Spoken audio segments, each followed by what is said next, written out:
अक्षय ते नाही जे दिसते डोळ्यांना, अक्षय ते आहे जे वसते अंतःकरणात. अक्षय ते नाही जे दिसते डोळ्यांना, अक्षय ते आहे जे वसते अंतःकरणात. भक्ती, दया आणि सत्याचा मार्ग हाच देतो जीवनाला आधार, हाच देतो जीवनाला आधार. प्रणव, आज आपण साजरी करत आहोत अक्षय तृतीया.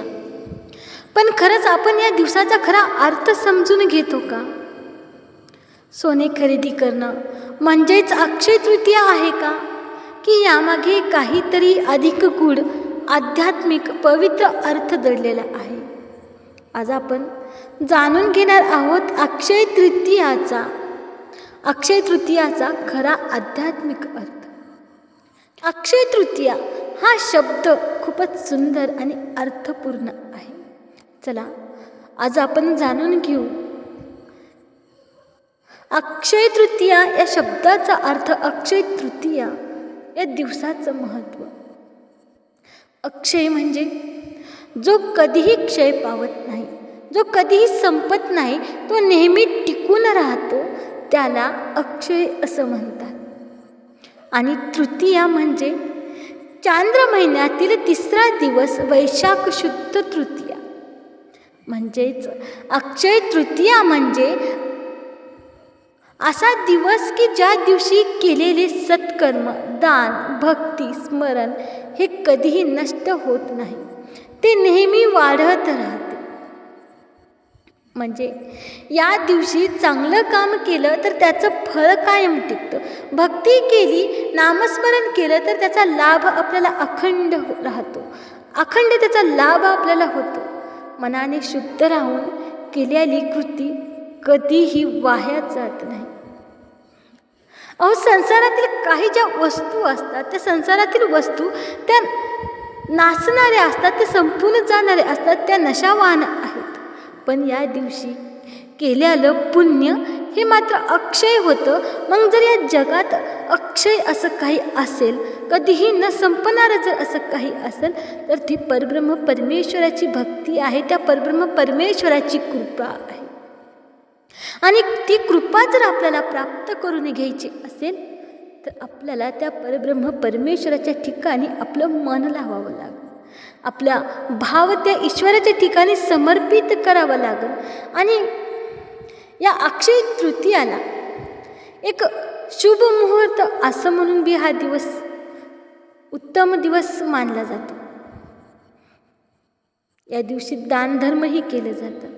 पण या दिवसाचं फक्त दानधर्म करणं, सोने खरेदी करणं इथपर्यंतच ते आहे का? इथपर्यंतच तो आपल्याला कळलेला आहे. पण खऱ्या अर्थानं लीळा चरित्रामध्ये एक लीळा आलेली आहे. त्यातून आपल्याला कळतं की या दिवशी आपण काय करावं.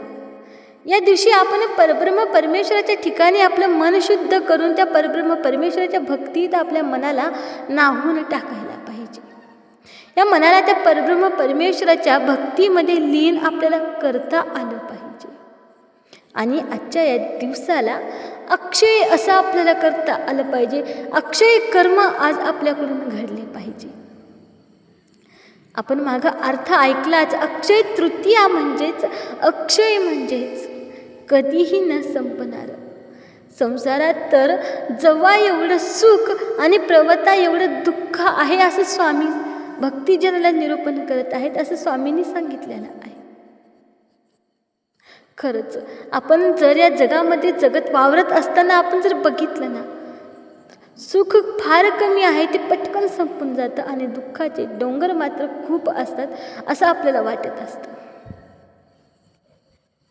पण अशी काही आपल्या भारतीय संस्कृतीतील जे सण आहेत ते आपल्याला परत त्या सुखाकडे जाण्याचा, ते सुख प्राप्त करण्याचा मार्ग आपल्याला दाखवून देतात.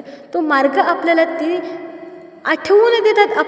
आपल्याला त्या विसर पडलेला असतो ते आपल्याला दाखवून देतात. तो मार्ग आपल्याला ते आठवून देत असतात. जसं की आजचा हा दिवस, आजचा हा पवित्र दिवस हे अक्षय तृतीया आहे. या दिवशी कोणी देवाला काही समर्पित करत असं, कोणी देवाला सोनं समर्पित करत असेल, कुणी उपहार करत असेल, पण आपण त्या परब्रह्म परमेश्वराच्या ठिकाणी आपल्या मनाला समर्पित आपल्याला करता आलं पाहिजे. त्या परब्रह्म परमेश्वराच्या चरणावर आपल्या मनाला, आपल्या मनातून, आपल्या अंतःकरणातून आलेल्या त्या भावाला, त्या श्रद्धेला आपल्याला तिथे समर्पित करता आलं पाहिजे त्या परब्रह्म परमेश्वराजवळ. अशीच एक लीळा चरित्रामध्ये एक लीळा आलेली आहे. ती लीळा म्हणजे डोमेग्राम येथील ती लीळा आहे. त्या लीळेमध्ये लुखाईसा नावाच्या एक भक्त होत्या आणि त्या स्वामींजवळ गेलेल्या आहेत आणि स्वामींना म्हणतात, जीजी मला तुमच्या ठिकाणी अक्षय तृतीया हा सण मला साजरा करायचा आहे. स्वामी त्या भक्तांच्या विनंतीला मान देतात, त्या विनंतीचा तो स्वीकार करतात देव. आणि त्या भक्ताला स्वामी म्हणतात, तुम्ही आमच्या ठिकाणी अक्षय तृतीया सण साजरा करा. आणि काय स्वामी असं म्हणतात, त्या लुखाईसा अतिशय आनंदाने आता हर्षून गेलेले आहेत. त्यांच्या अंतःकरणात आनंद भरलेला आहे की हा पवित्र दिवस मला स्वामींच्या ठिकाणी, परब्रह्म परमेश्वराच्या ठिकाणी करण्याचा योग मला लागलेला आहे, असा हा योग मला लाभलेला आहे, असा भावार्थ त्या बाईच्या मनात आलेला आहे. आणि त्या लगबगीने अतिशय आनंदाने उठून देवाचं पूजा अवसर करण्यासाठी देवाच्या ठिकाणी हा अक्षय तृतीया हा सण साजरा करण्यासाठी इकडे तिकडे धावपळ करत आहेत, सगळ्या उपहाराची तयारी करत आहेत. त्यांनी उत्तम प्रकारे तिथे उपहार स्वामींच्या ठिकाणी करण्यासाठी केलेला आहे. इथे स्वामीला मर्दना झालेली आहे, मादने झालेली आहे, पूजा अवसर झाला आणि देवातला आता इथे आरोग्य सुद्धा झालेली आहे. आणि त्या बाईने देवाला, परब्रह्म परमेश्वराला वान घागरी सुद्धा वळगवलेले आहेत. तेव्हा तिथेच एक भक्त लामाईसा, त्याच भक्ताच्या मेळ्यामध्ये त्या लामाईसा तिथे बसलेल्या आहेत. त्या लामाईसा हे सर्व देवाचा अवसर बघतात. कशा प्रकारे देवाला आरोग्य झालेली आहे, कशा प्रकारे लुखाईसाने देवाच्या ठिकाणी देवाच्या ठिकाणी तिथे पूजा अवसर केलेला आहे, हा अक्षय तृतीयाचा सण तिथे साजरा केलेला आहे. आणि सगळं पाहून त्या मनामध्ये लामाईसा दुःख करत होत्या आणि दुःख करून त्या म्हणाल्या, त्यांचं किती थोर भाग्य आहे, त्यांना अशा प्रकारे उत्तम प्रकारे त्या परमेश्वराच्या ठिकाणी हा अवसर करायला भेटलेला आहे. आणि मी दैवहीन, माझ्याकडून काहीच होत नाही, मी देवाच्या ठिकाणी काहीच करू शकत नाही, असा भाव इथे लामाईसाच्या मनामध्ये आलेला आहे. आता लामाईसा ह्या आपल्या अंतःकरणामध्ये तिथे दुःख करत आहेत आणि त्या म्हणत आहेत कशा प्रकारे, उत्तम प्रकारे लखुबाईसाने देवाच्या ठिकाणी उत्तम प्रकारे अक्षय तृतीया साजरी केलेली आहे. देवाला उपहार केला, देवाला मादने झाले, देवाच्या ठिकाणी उत्तम असा पूजा अवसर केला, तसा मला योग कधी येणार आहे असं म्हणून लामाईसा आता तिथे दुःख करत आहेत. पण त्या परब्रह्म परमेश्वराने ती भक्ताची केविलवाणी हाक जणू देवाने तिथे ऐकलेली आहे. आणि देव आता म्हणतात, बाई इथं तुम्हाला सुद्धा इथं आमच्या ठिकाणी अक्षय तृतीया साजरी करायची आहे का? तुम्ही पण करा ना, तुम्ही का बरं करत नाही?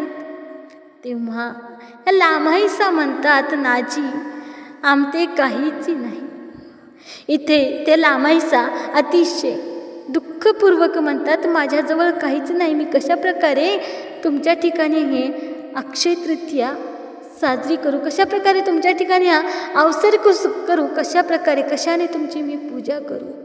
इथे देव सांगतात, देवांच्या ठिकाणी आपल्याला आपलं मन लावण्यासाठी, त्या परब्रह्म परमेश्वराच्या ठिकाणी त्या परब्रह्म परमेश्वराला प्रसन्न करण्यासाठी काय लागतं? त्याला लागतं आपल्या मनाचा शुद्धपणा, तिथे लागतो आपल्या भावाचा शुद्धपणा. आणि तो भाव जर ज्या माणसाच्या मनात आला, त्याच्यावर परब्रह्म परमेश्वर मात्र प्रसन्न झाल्याशिवाय राहत नाहीत.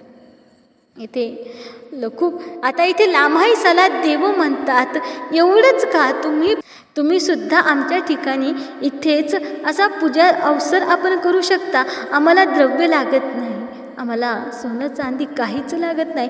आणि त्या परब्रह्म परमेश्वराला जर प्रसन्न करण्यासाठी जर काही लागत असेल तर आपल्या मनाचा शुद्धपणा आणि आपल्या शुद्ध श्रद्धेचा भाव महत्त्वाचा असतो.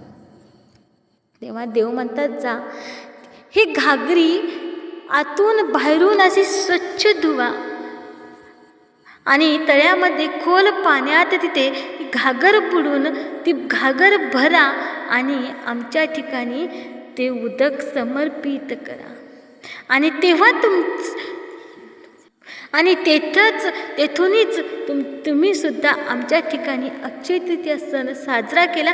तिथेच तुमची अक्षय तृतीया साजरी होईल, तिथेच तुमचा पूजा अवसर आम्ही स्वीकार करू. काय लामाईसाला आता इथे अतिशय आनंद झालेला आहे आणि अतिशय आनंदाने हर्ष भरून त्या पटकन ती घागर उचलतात, आतून बाहेरून ती घागर धुतात आणि तळ्याकडे जाऊन खोल पाण्यात ती घागर बुडून ते भरून आणतात आणि स्वामींच्या ठिकाणी ते जल ते उदक ते समर्पित करतात. तो परब्रह्म परमेश्वर खूप दयाळू आहे, मयाळू आहे, कृपाळू आहे, कनवाळू आहे. फक्त या जीवाने त्याच्या ठिकाणी काहीतरी करण्याचा भाव मात्र ठेवायला पाहिजे. आणि तेव्हा तो भाव आपल्या मनात येईल, तेव्हा आपल्या जीवनाचं, आपल्या या मनुष्य देहाचं सार्थक झाल्याशिवाय राहणार नाही.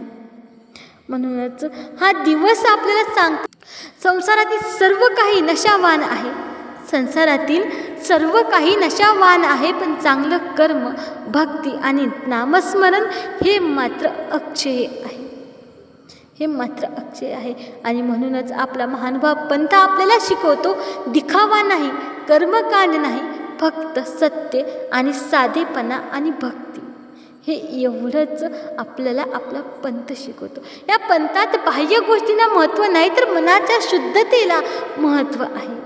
म्हणूनच अक्षय तृतीया म्हणजे सोने विकत घेण्याचा दिवस नाही, तर तो मन शुद्ध करण्याचा दिवस आहे.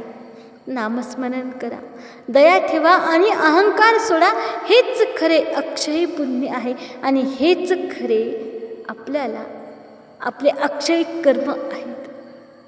आजच्या काळात अक्षय तृतीया म्हणजे फक्त सोने खरेदी करणं, दान देणं इथपर्यंतच आपल्याला सीमित आहे. पण विचार करा, खरंच सोने खरंच अक्षय आहे का, की तेही एक दिवस नष्ट होणार आहे? खरं काय आहे? आपले चांगले कर्म, आपली भक्ती आणि आपण केलेले ते परब्रह्म परमेश्वराच्या ठिकाणी केलेले ते सेवादास्य आणि त्या परमेश्वराच्या ठिकाणी समर्पित केलेला तो भावच अक्षय आहे. याच गोष्टी कधीही संपत नाहीत, म्हणून ते अक्षय आहे.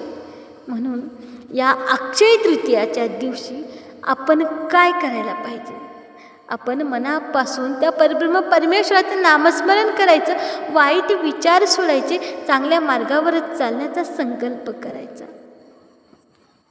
देवाला सोने नको, देवाला आपलं शुद्ध भाव हवा आहे. प्रत्येक भक्ताची शुद्ध श्रद्धा, प्रत्येक भक्ताची शुद्ध श्रद्धा यातच आहे खरी अक्षयता.